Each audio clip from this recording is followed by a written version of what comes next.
అందరికీ నమస్కారం. IYR talks YouTube channel ఎఫెక్టివ్గా ఒక సంవత్సరం కిందట పోస్టింగ్స్ రెగ్యులర్గా అప్లోడ్ చేయటం మొదలెట్టాం. అంతకు ముందు ఉన్నా కానీ once in a while 1-2 videos పెడుతూ ఉండేవాళ్ళం. ఈ సంవత్సర కాలంలో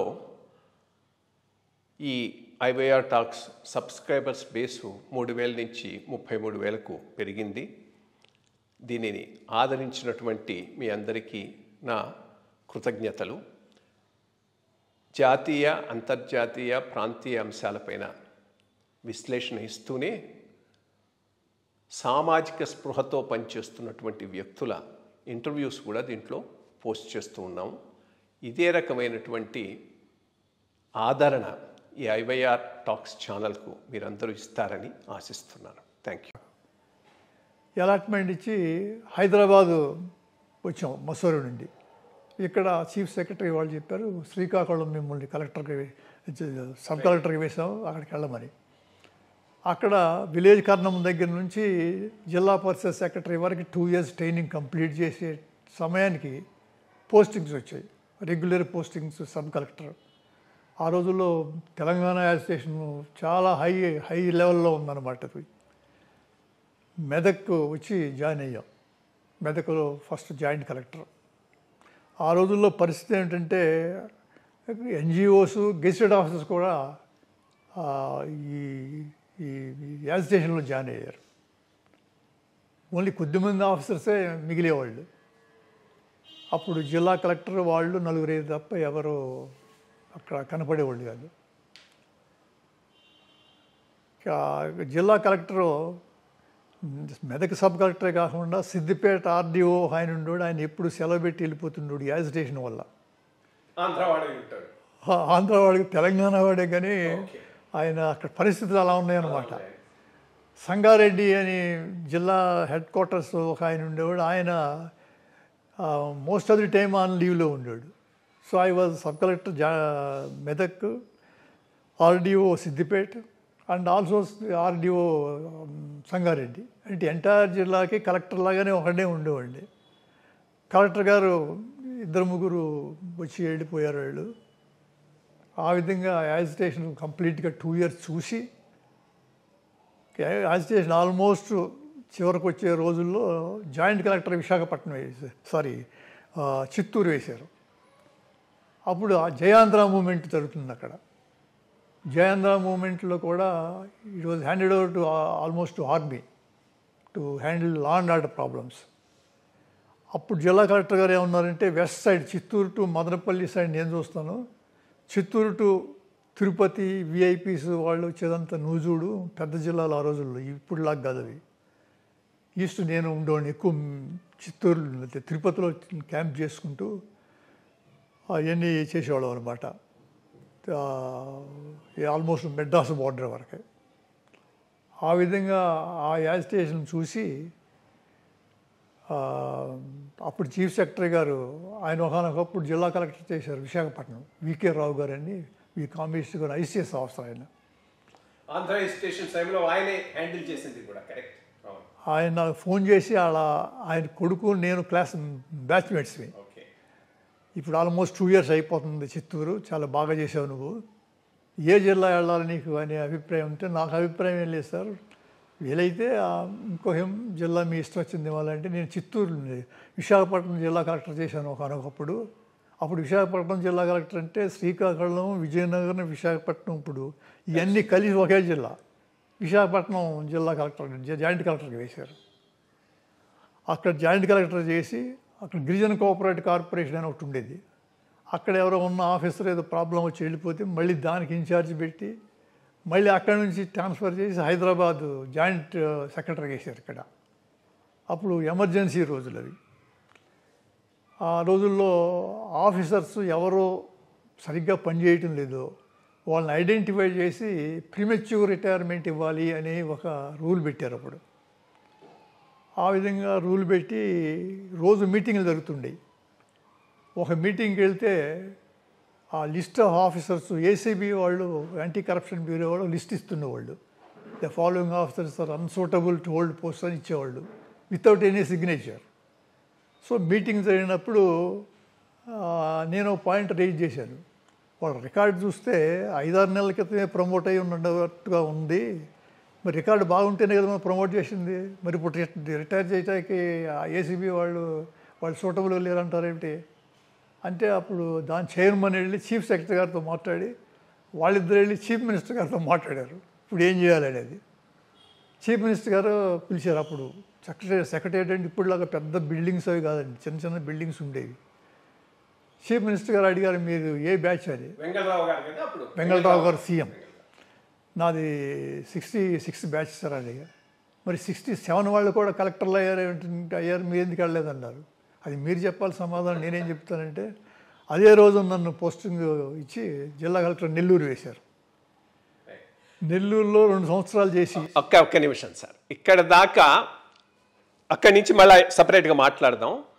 మెదక్లో కానీ చిత్తూరులో కానీ మీరు వర్త్వైల్ అనుకొని షేర్ చేయాలనుకున్న ఇన్సిడెంట్స్ కానీ ఎక్స్పీరియన్సెస్ కానీ any conflict with any of the politicians కానీ ఏదైనా ఉంటే యూ కెన్ ఎలాబరేట్. ఎవరైతే ఈ సపరేట్ తెలంగాణకి ఫర్రో ఎగెనిస్ట్ 2 గ్రూపులు ఉండేవి రాజకీయ నాయకుల్లో. Majority are for separation. అప్పుడు కాసు బ్రహ్మానందరెడ్డి గారు చీఫ్ మినిస్టర్. వాళ్ళని ఐడెంటిఫై చేసి ఎగెనిస్ట్ సపరేషన్, ఫర్ సపరేషన్ అని 2 గ్రూపులుగా ఉన్నారు కదా. ఫర్ సపరేషన్ అనే వాళ్ళు ఎవరైతే ఉన్నారో వాళ్ళని ఐడెంటిఫై చేసి వాళ్ళని అరెస్ట్ చేసి వాళ్ళని జైల్లో పెట్టాలన్నారు. మెదక్లో జైలే లేదు. అక్కడ గెస్ట్ హౌస్ ఉంటే నిజామాబాద్కిను మెదక్ మధ్యలో గెస్ట్ హౌస్ ఉండేది, ఒక ఇరిగేషన్ గెస్ట్ హౌస్, మంచి 2 గెస్ట్ హౌస్లు ఉండేవి. 2 గెస్ట్ హౌస్లు బుక్ చేసి వాళ్ళని అక్కడ పెట్టి వాళ్ళకి మీ అంత అరేంజ్మెంట్ చేసుకోండి, భోజనం అరేంజ్మెంట్స్ అన్నీ కూడా. ప్రాబ్లమ్స్ మీరు క్రియేట్ చేయకూడదు, మేము అప్పుడప్పుడే చూస్తాం. అలా ఒక అండర్స్టాండింగ్తో తగాదాలు లేకుండా స్మూత్గా అక్కడ ఆపరేట్ చేసేవాళ్ళం. నేను అన్ని సబ్ డివిజన్లకి నేనే సబ్ కలెక్టర్గా ఉండేవాడిని కాబట్టి మిగిలిన డివిజనల్ ఆఫీసర్స్ కొన్ని కారణాల వల్ల వాళ్ళు బయటికి వెళ్ళిపోయారు కాబట్టి ఈ యాజిటేషన్ అప్పుడు 2 పాయింట్స్ ఆఫ్ వ్యూ ఉన్నప్పుడు how to reconcile this issue. నేను ఆంధ్ర మనిషి అయి ఉన్నప్పుడు ఆంధ్ర సైడ్ మనం వెళ్ళడానికి వీల్లేదు కదా. ఆ ఏరియాలో మంచి ఇరిగేషన్ ఫెసిలిటీస్ ఉన్న చోటల్లా ఆంధ్ర వాళ్ళు సెటిల్ అయ్యారు. అక్కడ వాళ్ళని అటాక్ చేస్తారని కొంత భయం ఉండేది. వాళ్ళకి రక్షణ ఇస్తూ ఇటు గవర్నమెంట్కి చెడు పేరు రాకుండా ఆర్గనైజ్ చేస్తుండేవాళ్ళం. ఒకరోజు కంప్లైంట్ వెంగళరావు గారికి, అప్పుడు హోమ్ మినిస్టర్ ఆయన, వెంగళరావు గారు విజిట్కి వచ్చి ఒక ఆంధ్ర విలేజ్ ఆయన విజిట్ చేసి అక్కడే భోజనం చేస్తున్నారు. నేను దూరంగా జీప్లో కూర్చుని ఉన్నాను. నేను అక్కడ భోజనానికి వెళ్ళకుండా, వెంగళరావు గారు నేను వచ్చేవరకు భోజనం చేయకుండా అక్కడే ఉండి, సబ్ కలెక్టర్ ఎక్కడంటే నేను వచ్చిన తర్వాత ఆయన, మీరు రాలేదేమిటంటే ఇక్కడ ప్రాబ్లమ్స్ ఇలా ఉన్నాయి సార్, ఆంధ్ర ఎగెనిస్ట్ ఇవి, కాస్త దూరంగా ఉంటూ మేనేజ్ చేస్తే మంచిది అన్నట్టుగా దూరంగా ఉన్నాను నేను అని చెప్పి అయినా భోజనం చేశాం. తర్వాత ఆంధ్రులకి వాళ్ళకి చెప్పిన సలహాలు కొన్ని ఇచ్చి, అంటే ఆంధ్ర వాళ్ళు ఎవరైతే లీడర్స్ వాళ్ళు ఇక్కడ ఉండకోకుండా విజయవాడ సైడ్ మీరు వెళ్ళిపోండి, ఇక్కడ పెద్దవాళ్ళు ఉంటే వాళ్ళకి కావాల్సిన ప్రొటెక్షన్ ఇస్తామని చెప్పి వాళ్ళకి ప్రొటెక్షన్ ఇస్తూ, law and order problems Medak జిల్లాలో నా జూరిడిక్షన్లో, ఆ టెంపరీ జూరిడిక్షన్లో ఏ ప్రాబ్లమ్స్ రైజ్ కాకుండా కంఫర్టబుల్గా మేనేజ్ చేసి బయటపడ్డాం అక్కడ. తర్వాత అక్కడి నుంచి జయేంద్ర మూమెంట్ చిత్తూరులో ఉన్నప్పుడు అక్కడ కూడా ఆర్మీకి హ్యాండ్ ఓవర్ చేశారు. ఈ ఆర్మీ ఆఫీసర్స్ ఏంటంటే వాళ్ళు స్ట్రైట్ ఫార్వర్డ్గా ఆలోచన చేస్తుంటారు, any violation of law, some agitation, ఇవన్నీ. తూర్పు భాగం అంతా కూడా నేను చూసేవాడిని కాబట్టి తిరుపతిలో అంటే యూనివర్సిటీలోనే క్యాంప్ చేసేవాడిని నేను. యూనివర్సిటీ స్టూడెంట్స్తో రెగ్యులర్గా మీటింగ్స్ పెట్టి, ఎస్సీ స్టూడెంట్స్ ఒక రోజున, ఎస్టీ ఒక రోజున, బీసీ ఒక రోజున పెట్టి, అయ్యా మీరు ఇక్కడ వచ్చి స్కాలర్షిప్ తీసుకుని చదువుకుంటున్నారు, ఇక్కడ ఏదైనా లా అండ్ ఆర్డర్ ప్రాబ్లమ్స్ వస్తే మిమ్మల్ని ఇక్కడ క్లోజ్ చేస్తే యూనివర్సిటీ పంపించేస్తే మీ ఇంటి దగ్గర పరిస్థితి ఏమిటి, భోజనం కూడా ఉండదు మీకు, సమస్యలు లేకుండా మీరు ఏ విషయాల్లో కూడా కలిగించుకోకుండా చదువుకుంటామంటే ఏ ప్రాబ్లం ఉండదు. అలా ఎస్సీ ఎస్టీ బీసీని మేనేజ్ చేసుకుంటూ హయ్యర్ కమ్యూనిటీస్లో ఉన్నవాళ్ళు కొంత లీడర్స్ ఉండేవాళ్ళు, వాళ్ళతో కూడా మాట్లాడి మీరు వీళ్ళని ఇన్వాల్వ్ చేయొద్దు, మీరు ఏదన్నా అప్పుడప్పుడు యాజిటేషన్ చేయాలంటే ప్రొఫెషనల్ తీయండి, ఏదో చేయండి అని లా అండ్ ఆర్డర్ ప్రాబ్లమ్స్ ఒక హద్దు దాటుకోకుండా జాగ్రత్తగా మేనేజ్ చేసేవాళ్ళం. ఆ రోజుల్లో తిరుపతిలో ఎయిర్పోర్ట్ ఉంది కాబట్టి విఐపీస్ వాళ్ళు వచ్చేవాళ్ళు. ఫస్ట్ టైము నేను పివి నరసింహారావు గారు చీఫ్ మినిస్టర్గా వచ్చారు అక్కడికి. నేను జాయింట్ కలెక్టర్కి వెళ్ళి ఆయన రిసీవ్ చేసుకుని చూస్తే ఆయన కలెక్టర్స్ కాన్ఫరెన్స్, ఇది ఆంధ్రప్రదేశ్ కలెక్టర్స్ కాన్ఫరెన్స్ తిరుపతిలో పెట్టారు. ఎవరు అడ్వైజ్ ఇచ్చారో తెలియదు. వాళ్ళకి అరేంజ్మెంట్ ఒక సైడు, ఇటు పివి నరసింహారావు గారికి అరేంజ్మెంట్స్ అవి చేసి ఆయన ఫైనల్గా అడిగారు, ఎలా ఉంది పరిస్థితి అంటే, సార్ ఇక్కడ పరిస్థితి బాగోలేదు, డైరెక్ట్గా మనం వాళ్ళతో మాట్లాడే పరిస్థితి లేదు కాబట్టి ఏదో ప్రాక్టికల్గా అందరితో మంచిగా ఉంటూ మేనేజ్ చేయటం. ఆంధ్ర మూమెంట్ అని అరుస్తున్నారు. ఇప్పుడు ఆంధ్ర మూమెంట్ అని వీళ్ళని, తెలంగాణ అని వాళ్ళంటే ఇప్పుడు ఆంధ్రులు అన్నట్లే తగాద వస్తుంది కదా. ఆయన 2 రోజుల నుండి వెళ్ళిపోయారు. తర్వాత మళ్ళీ వేరే సందర్భాల్లో ఆయన వారిని కలిశాను అనుకోండి. నేను ఆ విధంగా అది మేనేజ్ చేసుకుంటూ నేను పని చేసిన చోట ఆ ప్రాబ్లమ్స్ హద్దు దాటుకోకుండా అందరితో మంచిగా. Actually 72 Andhra education it was a test for officers. గుంటూరులో సబ్ కలెక్టర్ తెనాలి